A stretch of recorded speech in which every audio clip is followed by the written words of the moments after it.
Maximista, I implore you. Modesty? What did you just call me? Oh, Maximista.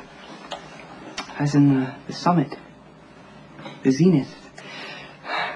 The pinnacle of beauty and sexual allure.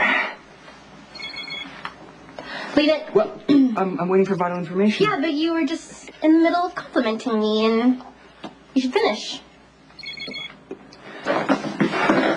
What is it? Evil Ian is making arrangements to leave town. This is not good. Not good at all. How did it happen? Oh, well, no, I know how it happened. Does Patrick know? He's the father, right? Technically. Technically. Well, biologically. Okay, just start at the beginning, and then I'll tell you when to stop. Okay. Well, I think that we have to go back to Stacy. She was a patient that I had when I was working the night shift. It's funny because I look back now and I think she may have been the most influential person I will ever meet in my life. Oh. Go on. Well, she was HIV positive and she was having a baby. Oh. I really could not have asked for a better inspiration. She was brave and focused. All she could think about was bringing her child into the world. I mean, she couldn't wait to meet her. It was a little girl. Yeah. Unfortunately, due to complications, nothing that had to do with HIV, she passed away. She was at least alive long enough to hold her little girl. Oh. That's so sad. Yeah. I'm so sorry. What happened to the baby? Oh, the baby was fine. She's perfect. She was the most gorgeous child I've ever seen. I tried to adopt her, actually, but it didn't work out. Anyway, I think being around Stacy for the last few weeks of her pregnancy made me realize that I wanted to have a child of my own, and that I shouldn't deprive myself of that gift just because of my medical status. No. Right. Good. I wish I'd met her. You, Stacy. Because then I would have thanked her for that. So anyway, there it was, knowing that I wanted to have a child, and Patrick did not. So we broke up, and his reaction was to have an affair with the student nurse right under my nose. Nice. Yeah, nice. So I just decided to go ahead with my plan anyway, and use a sperm donor. Oh. But then Georgie was killed. Oh, yeah. Mac told me that. It was awful. I'm so sorry. It was really awful. But the night of Georgie's funeral, I just remember feeling like, nothing made sense to me anymore. And, I went to Patrick and,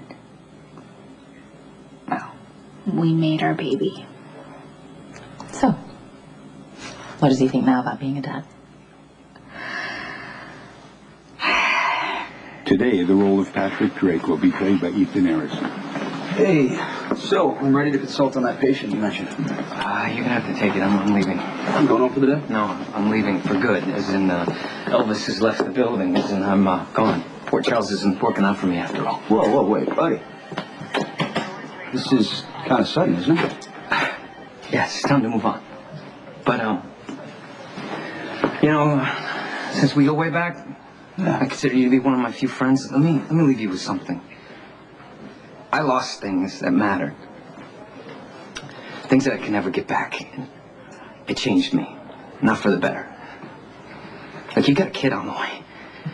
And all your rationalizing and I wasn't ready and this wasn't planned won't change that simple fact that a child, a part of you, is here waiting to be born. You need to figure out what that means to you. You need to figure out what kind of future you're going to give to that kid and its mother. And then put aside all your stupid fears and your ridiculous rationalizations and embrace the miracle. Just go for it. Don't make the mistake of telling yourself it's of no consequence. Nothing matters more.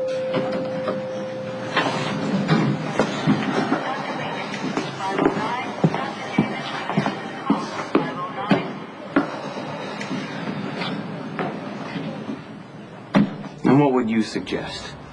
That I kill my own father? Of course not.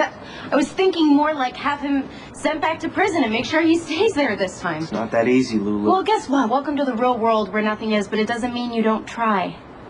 Are you even listening? Rick Lansing is smart and self-serving. He wouldn't even take this case if he didn't know he could win. Hire your own lawyer. Diane Miller is supposed to be just as good as Rick, if not better, and she has represented you in the past. Take this to a court, okay? Sit in front of a judge, tell him what you're telling me, that your father is incapable of rehabilitation and he's an ongoing threat. My word, against doctors and lawyers and evidence. Yeah. Okay. So, let's say your father's set free and he wants his business back. You're gonna give it to him. You can't be serious. Yeah, I am. I want you to choose me. Yeah, what are the odds that you can hit this guy right between the eyes as he comes bursting through that door, possibly with backup? Just, No guarantee. I'm just wondering why he stopped firing. Do you think he's out there right now setting up to break in here? If it were me, I'd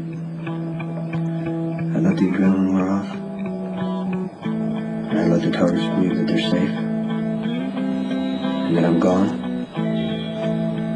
And I'd come